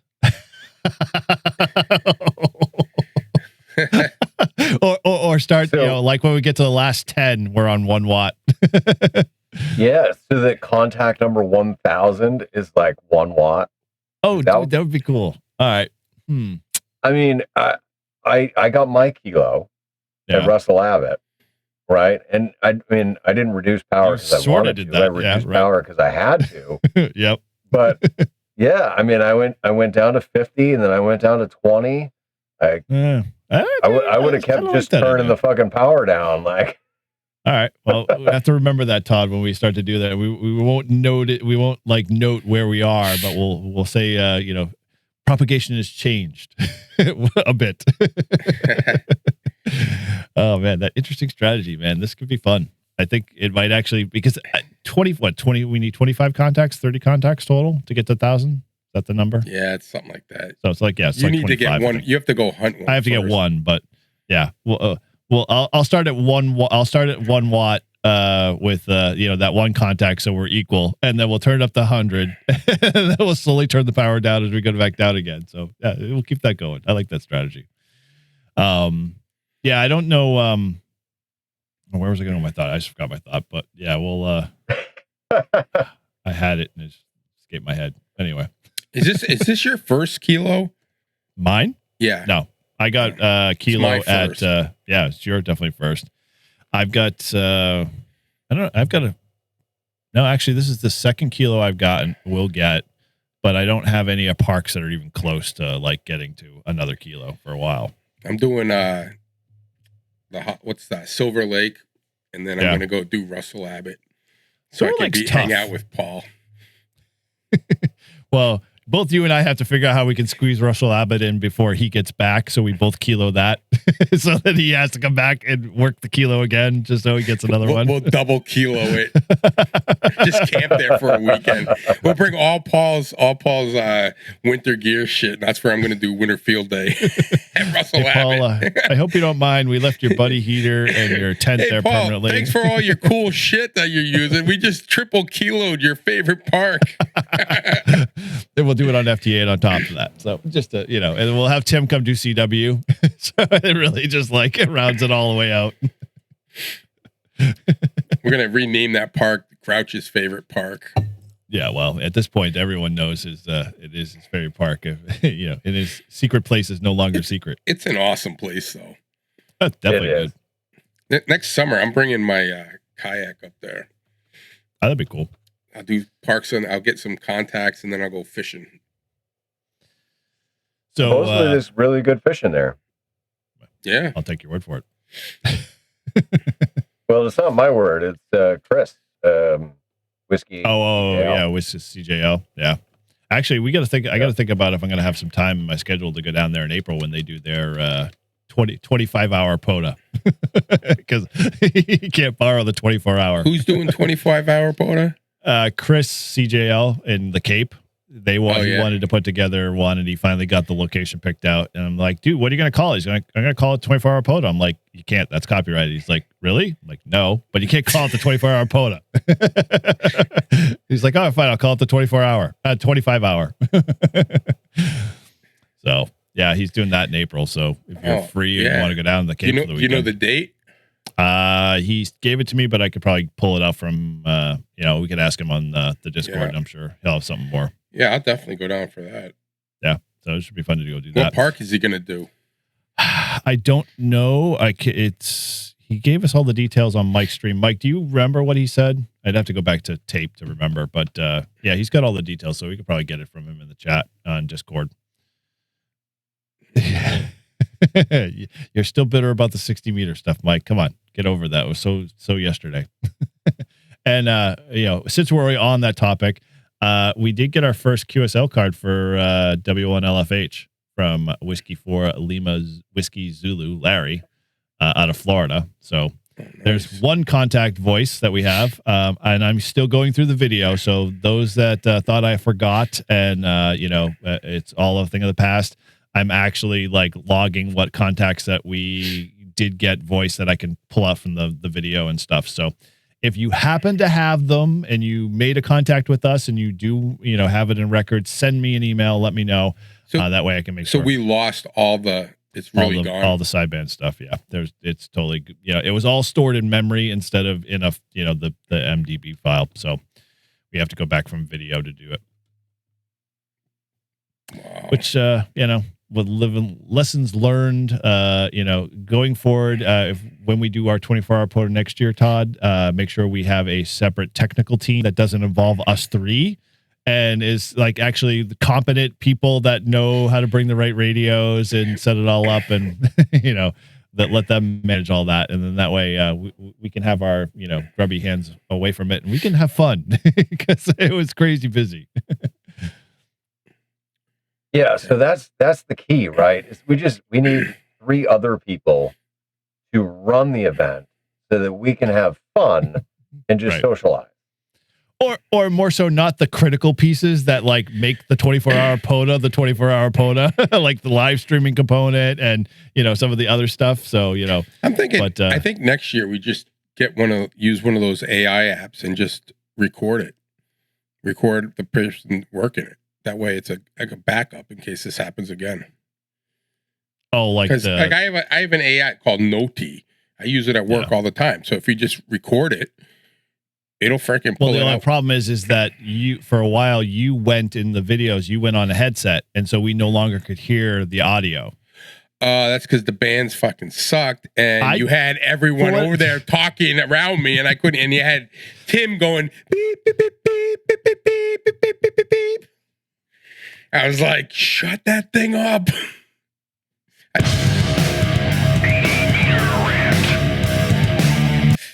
Yes. I will join the 80-meter rant on Tim doing CW way too fucking close. I know. Yes, thank you. 100%. Again, like the technical team, we'll call them, they will be in charge of managing all of that stuff, making sure all the computers all talk, and the only thing that would be the giveaways will be one or two of the, or we're gonna have to minimize some of our giveaways. My God, we just like went whole hog and threw too much out there. We could have done like maybe 3 giveaways to really keep people interested enough instead of having Grouch chained to his PC for like 4 hours straight or whatever it was. Well, definitely next year we're doing 1 radio in each tent. I'm not doing, because if the bands suck, I am not having CW people tapping things and I can't hear anything because I don't want to have the headphones on so everyone could hear it.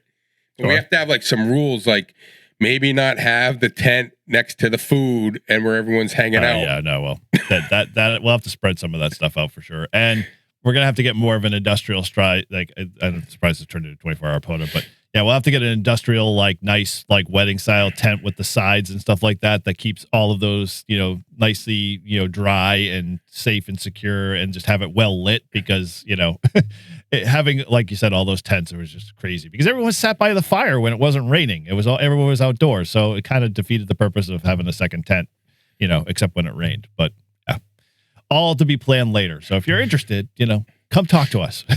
we'll gladly encourage you to come, participate and help out. Although it'd be fun, in April, you and I, Todd, we can all go to Chris's and sit back and watch all of the chaos ensue and all the craziness that he's going to have to deal with, even if he decides to live stream. or I'll just start bringing all my own equipment and everyone just started. That's the other thing. Everyone started popping up antennas and there's all noise. I'm like, what? I'm like, everyone needs to get off.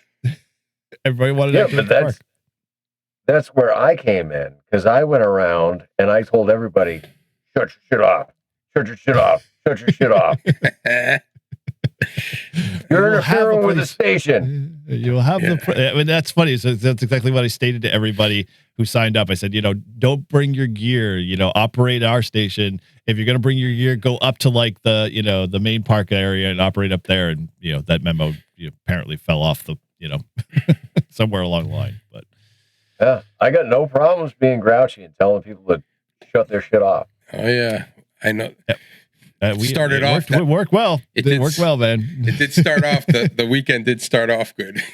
It did. And overall, it was fun. And all I said, you're gonna have to do some PR on this one, there, big guy. I did. We took care of it. It was all set. It all worked itself out. It was just there was a lot of unseen pressures that we all didn't anticipate, and we all thought hell, we could take this on. We run a podcast. What worse could come out of that? I mean, it shouldn't be that hard. Yeah, well, as many people as we had show up, it was a lot. So all lessons learned, all good stuff, man. It'll be that much better for next year. Yeah, it was honestly, it was good. Despite the problems and the troubles that arose, we figured it out. We kept adapting, overcoming, and fucking pushing forward. So yep, very much so. Yeah, and all in all, I mean, we were all tired and dead by the end of it, but all of them, all great memories, all awesome stuff. And I still got to get the video together for Izzo. I've got it in my queue. I've got to edit it. If I could throw it over to you, Grouch, but I'm sure you're just as freaking busy as everything else you got to do on your plate to get that video out back into the wild, which I'm sure Izzo's waiting for. Well, I mean, if we've been approved for releasing that, I'll add that. I'll add that to the top of the queue, because that would be the oldest video. Oh. And so, I'll put that at the top of the queue, and first thing when I get down to Florida, that'll be the video I work on. Well, then I'll leave it to you then. Then I can strike it off my plate, because I just am not going to get to it. I still haven't finished half of the videos that whatever, you know what I'm talking about. You know that same feeling. You just I got to get to that. Got to get to that. So what is what's the topic of tonight? Well, it was everything and anything. Yeah. So it was really kind of just talking around what I thought was comical that I alluded to at the very beginning is that CQ Worldwide was this weekend. By the time you hear this podcast, it'll only be a week later. So, you might have seen or experienced the wall-to-wall conversations and people calling CQ, for the event. And it was nonstop. That I took a quick peek on 20 meters to see what was happening at 14,300 to see whether or not people would actually leave that space open for Maritime Mobile, because we all know, we're all POTA guys, and how many times all of us have made slide comments of oh, let's hop on 14,300 and call CQ POTA and see what we get, and get slammed hard by any one of those ops that are on there saying, you got to get off the frequency. It's blah, blah, blah, this and that. And this is an emergency frequency only. It's an emergency only.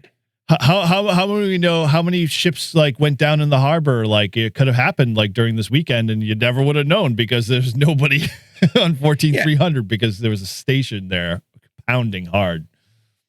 Yeah, but you can't you be on that anyway? I mean, if there's an emergency, someone would break in and be like, "There's an emergency," and then you get off.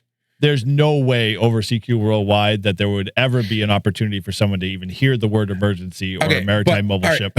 But so what did they do? They took it offline for CQ Worldwide? I don't think they did. They had a choice whatsoever, which is what I was kind of alluding to, is that because the contesters just parked there. And this is I will make this point. I've made this point 1,000 times before, but I'll make it again, right? As somebody that has operated a boat in fucking coastal waters, if there was ever a fucking time where I was in an emergency, I would be on the Marine channel reaching out to the Coast Guard. Yeah, I would not be calling fucking some station in Wisconsin on HF 20 meters can you please help me because I'm in the Atlantic Ocean and I need help? Exactly. No, because what the fuck good is that? So, as TJ says, if we only had a military branch that is a primary mission to rescue at sea, yes, TJ, maybe we can put that in with the new administration and see what we get. So basically, why don't you just everyone go on that frequency when they get on? Tell them to pound sand.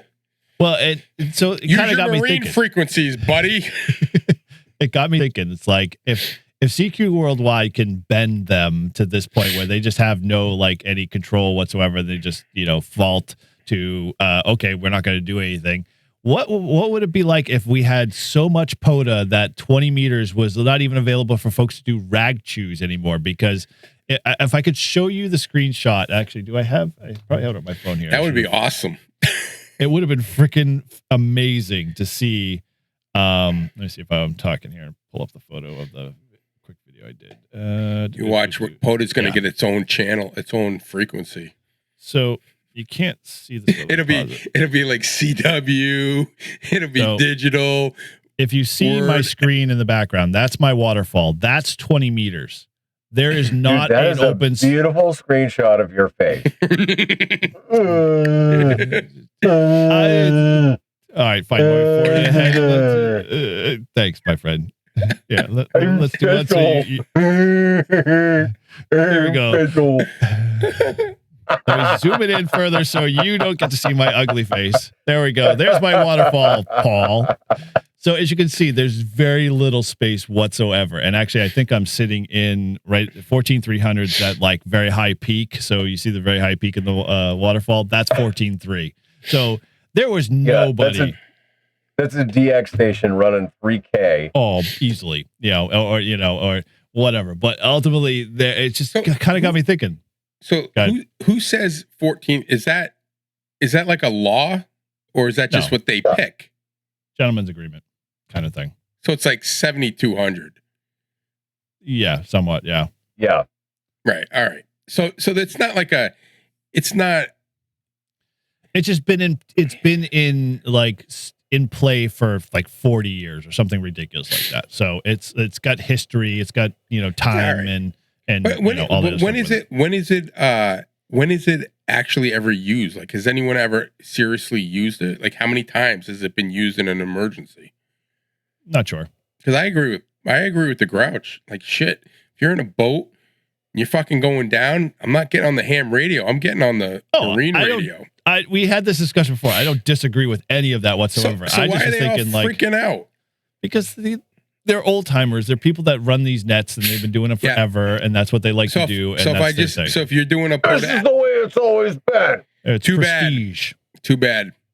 I agree. Sorry, but it would basically nullify them 100% if that was all POTA. So imagine that same waterfall I just showed. That was all POTA stations on 20 meters. That would piss so many people off because they were like, I can't even make a regular rag chew contest. I mean, you wouldn't be able to hear the Brazil stations that, constantly, talk all the time on, somewhere on 14, whatever it is. But Echo Alpha, blah, blah, blah. Yeah. I mean, Echo Alpha, blah, blah, blah. All of those. I'm not talking to you. I'm talking to somebody else. Shut the fuck up. You wouldn't have to worry about that. The only thing you have to worry about is your POTA buddy who is, a few KC short of 3 kilohertz, crowding you. Because, I mean, we're technically sort of like a contest. I mean, POTA has the rag chew option, but 9 times out of 10, when you get on a run, you're 5'9", how many, New Hampshire, 5'9", whatever. How many hams are there in the world, do you think? Good question. I don't know. I'd like to know how many hams are in the world and how many of those hams are active POTA subscribers or members. It's like 0.5%. I'm looking. 0.5% only do POTA? There's 3 million licensed amateur operators. Huh? 3 million worldwide. 3 million hams. So how many do POTA out of that 3 million? Oh, I don't know. You'd have to figure out. Go to the POTA website. There's only 3 million hams worldwide. That's it? Yeah. Yeah. And you figure there's Mike says 6.7 million. Probably 2% of hams do POTA. Really? I just looked it up. I'm just guessing. But that's freaking crazy because there's 9 million people just in Manhattan. Just kidding. I had to do 6'7". I get it. That's the kid thing, 6'7". Yeah. That's what I figured. What's it matter, right? So as of the June 27th, 2025, there are 49,000 hunters and 29,000 activators. That's it? Yeah. I told you, it's like it's less than 1%. Yeah. But how is it so, like, when you put all these people are hunting you? Well, because they want to work. Say that number again. 49,000 active hunters and 29,000 activators. So Keith has like 90,000 contacts on parks on the air, right? Yeah, but those are 97. Yeah, 97. But of what? that, how many of those are duplicates of the same hunter? All right. He probably has worked everyone on POTA. He's worked at least 29,000, at least about half of that minimum, twice over, 3 times over. Actually, What's funny cool is I was working him. I tried to work him on Friday on 10 meters and I couldn't because he was too close.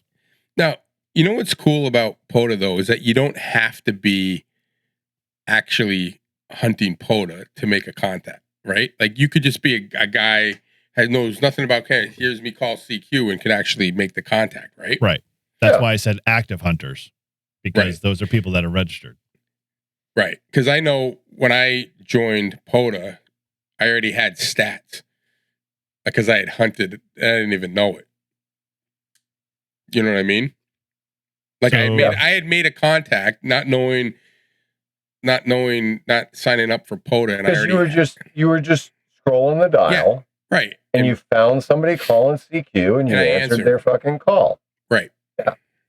So that's what I mean. A lot of hams who don't do POTA, if they join POTA, they would probably have, some contacts in there. So here's some stats to kind of support what you're kind of saying. So, like I said, there's 29,000 or 49,000 active hunters with basically who have worked 10 or more parks, according to this stat. Of that, 29,000 are actual active hunters in the database, but there's over 500,000 unique participants in the Parks on the Air program. So that could be people that worked, them not knowing that they were, like you said, actually Parks on the Air program. And how many activators are there? 29,000. Wow, we are a rare breed. Well, the hobbies. We're the elite.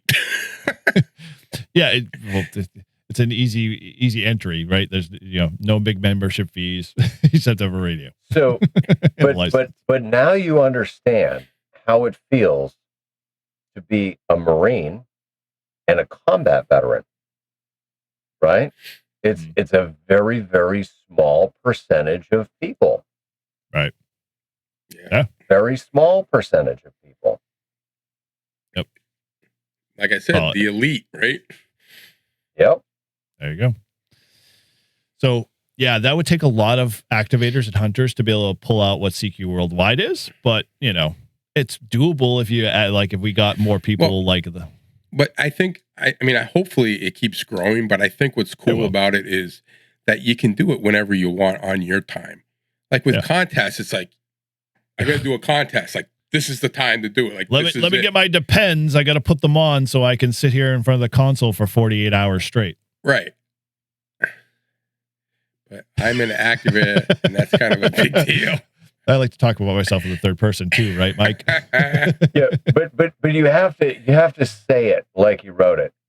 I don't know how to put this, but I'm an activator, and that's kind of a big deal. Say it with some panache. Put an attitude behind that. Hey, it sounds like you're dating a new broad, right? And you're like, hey, I don't know how to put this, but I'm a Parks on the Air activator. That's kind of a big deal. The women like me. They know me. See, there you go. I'll let you have that one, Mike. Now that you got channel memberships, Mike, you got to start thinking merch. Yes, you have a massive antenna. That's a good one, TJ. I like that one. Mr. Burgundy, you have a massive antenna. Mr. Burgundy, you have a massive erection. Really? Really? Really? Well, I was just erecting that big, hard, stiff black mast. You're gonna get your own clips here, guys. Erecting that big, hard, stiff black mast. And it's turned. That's why we have to get guests. Keep us in line. I gotta let the cat out of the bag. Those that know she's on frequency, she's asked to come on the show and hang out with us. So we're gonna have to be on somewhat of a best behavior, I guess. I don't know. No one holds back for Shannon. Well, that's different. She just puts up with it. Why is it different for her? Because she's been around us. Because she's from Revere. That too. Yes. Or Lynn. Well, where's she from? Lynn, Lynn, City of Sin. Yeah. You never come out the way you come in. Yep. Yeah. Shannon's got she's got some, I don't know what, I mean, for her, she puts up with a lot of shit. Yeah, thick skin, like very thick skin. That's a good way to put it. Mm-hmm. Yeah. So, yeah, ham radio operators, at least this generation, is a rare breed for sure. Yeah, Shannon's no joke, dude. Anyone get to watch Shannon operate, she's freaking phenomenal. She's a context Gestapo. She literally will control the situation and come out shining on the other end. You put her and Keith together, and man, I don't think you can get a duo. Dude, Keith, I said it. It's a match made in heaven. Yeah. It is. I am not a show of matchmakers. Sorry, I know they are. They're both single. Hey, it's bad enough we dabble in the ham radio hobby. Next on Live Free and Ham, it's the dating game. We have two contestants, Shannon, who we told in the background that she was just coming on to talk about YLs in the hobby. Dude, we should totally do a freaking dating game. Oh, no. Oh, God. We would get into so much trouble. Who cares? Oh, it'd be so much fun. First and foremost, trying to line that one up, I don't know how I would even start or where I would start. We'll make it a members-only live stream. Okay. We start there. Yes.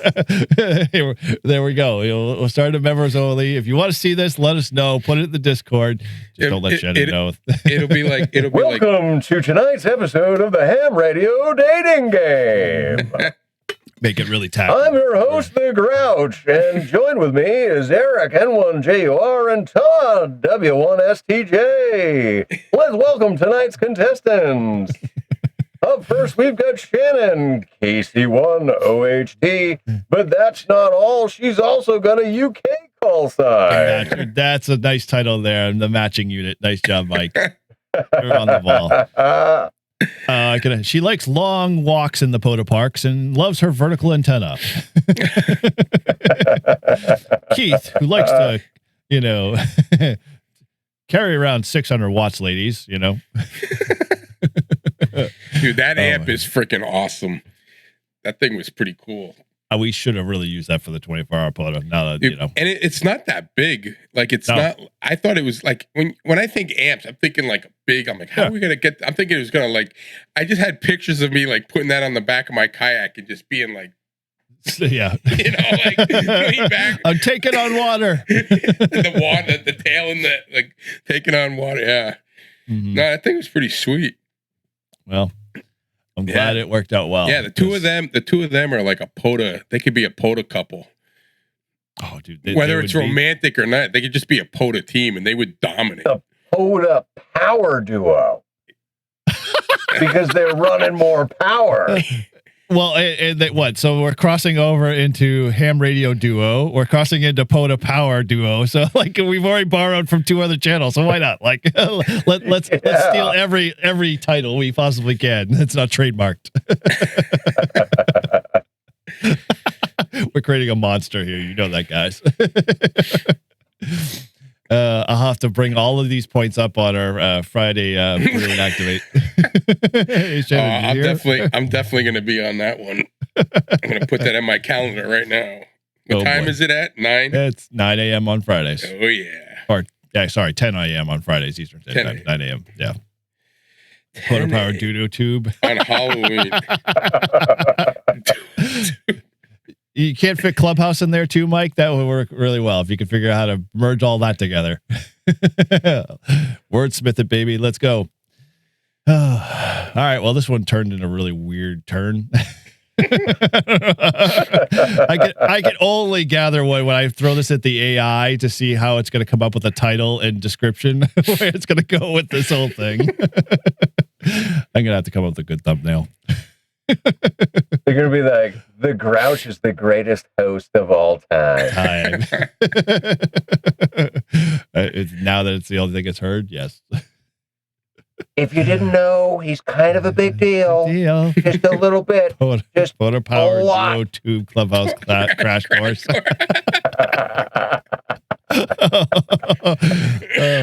For those that are on the listening only version of the podcast, you're gonna have to go over to the YouTube to watch it there, because we're not gonna repeat after these. They're getting too long. Is there like a limitation on total like length of title or channel name? Yeah, I think it's like 140 characters. Yeah, but shorten that one up a little bit. So yeah, I mean, I thought it would be interesting, long haul of what would it look like in 10 years if POTA was literally just the only thing on the bands, and people stopped caring about contesting, which I know that's kind of sacrilege in certain circles, but I would think it would be a great replacement for sure, and to see something like that on the bands. I wouldn't be the old Kaji man complaining about it. I'd be the one sitting back smiling for sure, going, damn, finally we've achieved. Wait, dude, anytime you get hams out in nature, like, that's a win. 100%. 100%. Yeah, and it's funny because, like, we were talking about on last Bruin, actually 2 Bruin activates ago, I think it was. No, it was, 2. And we were talking about, like, how would you explain, kind of coming up with your dossier to hand out to people when you're at Parks on the Air and describing it. And we kind of threw an AI a way to kind of describe POTA to somebody who's never really understood even ham radio or have any like foundational concept from it. And it made it actually really cool. I should pull it up, but it came up with you have to go back to watch a replay on it, what we finally came up with. But I thought it was a really good description of just, making it really simple of like, getting outdoors, making contacts, and, learning about, radio frequencies. And it combined it in a very simplistic, elegant way that, was like, oh yeah, that totally makes sense. So I thought it was pretty cool. All right. I gotta share this. Sure. Because the idea comes from Shannon, right? She was talking about eyeball QSO cards. Oh, yes. Right? Okay. So I had these made. Oh, okay. And so you can see it's got my channel logo in the background. Right. Right? Oh, okay. It says the Grouch from New Hampshire. Yeah, I'll just use your big face in the way. And it's got the YouTube channel URL at the bottom. Okay. And then on the back side, it's got all my contact info, right? Oh, cool. N1OG the Grouch. Yep. It's got my hams over IP, my email address, and it says ARRL VEC Liaison Extra Class Volunteer Examiner. Wow. And so these are my new little cards that I'm going to hand out to people with a sticker. Yeah. Where'd you get them? That's Mike's. Sorry, Mike. Same kind of. I ordered it from Zazzle.com. Oh. Zazzle? Yeah, I don't know. I was looking for YouTube business cards, and that was the website that came up. And they got these nice little square options, and I like that better than like the typical business card. You got a QR code, Grouch, or affiliate link that you can throw in the make some money off of this thing. If only. Yeah, no, I don't. But well, I thought that was a cool idea. At least for me to be able to give it to somebody and go, here you go, and then have them later be like, oh, I got this sticker. It says N1OG on it. I remember meeting that guy, but what did he say about YouTube? Like this way they've got the card and it's got the YouTube URL on it and everything. Yeah, just cut out them having to try to spend the extra step Googling you. Yeah, and I mean a QR code would have been ideal, but I'm not that tech savvy. and depending on what kind of walk of life you come from, a lot of people don't like to scan QR codes now. Like my wife was just telling me about some lady who was standing in front of the Hannaford today down in downtown in Merrimack, and she was collecting money for breast cancer, but the QR code she had on a little piece of paper was going right to her own like Venmo account. Her own personal Venmo. Yeah, exactly. Right. It's like, don't be thrown into that one. So cool. Yeah. See, at least when I did it for the Booster Club, like, you know, it was registered under the Booster Club, and so when people scanned they would QR know code, that they're going right. It came up as the Merrimack Roadrunners Booster Club. Like you were directly supporting the running club and not me. Yeah, exactly. So, but although, you know, having your own QR code for N1OG, then you know you're going to N1OG. Yeah. But all right. Well, yeah. I mean, that's all I kind of had. Unless you guys want to throw in there's something we missed or you wanted to chit chat about. I mean, we've got people lined up for the next couple of weeks, hopefully. So we got some bigger content coming, and definitely not just kind of run of the mill stuff, but we like doing this stuff. So, we'll do it from time to time because we want to. As Eric likes to say, let's just put a bow on this. Yeah, we'll put a bow on it then. Fine. Anything you want to throw in, Todd, or not? No, but these kind of podcasts are good because we come up with some good ideas. Like, yes, we do. Like the dating game. Just the dating game. Well, it's gonna be because we have great listeners like Mike who come up with like these it's going to be awesome. All right. Well, someone writing this down. The matching unit. The matching unit. Yes. And we will also have a matching unit app in the future where you can actually you can meet your local ham. You can swipe left and I'll meet you on the 27. I'll meet you on 7.200. Yeah. Meet me on 7.200. It's funny. I'm sure Shannon would probably just jump on and have fun with it either way. Like it would, it might actually, we don't have to surprise her. Maybe we could just like make it look tacky and, shameless. Yeah, great. Now I got my gears growing in here. Anyway. All right. Yes. Yes. This is, we've got the shack roast in December. Why not, plan something November? It would be great before Thanksgiving. February for Valentine's Day. Oh, dude, yes. Oh, okay. Mike, I'm gonna have to get with you, my friend. Matching unit February live stream. Yes. The matching unit. Oh, dude, we're gonna have to get really dressed up for that one. Get my leisure suit on. I'll have to get one at least. So start there. All right. Well, okay. Before we get too out of hand here, let's wrap this thing up here, as we always like to say. So thanks again for hanging out with us as always with Live Free and Ham. You could always, Mike is on with that one, so we'll keep plugging that idea. We'll workshop that. So if you're interested, hit me up on Discord. We'll start there. So again, we always truly appreciate all you guys hanging out with us and supporting the show, because we can't do it without you.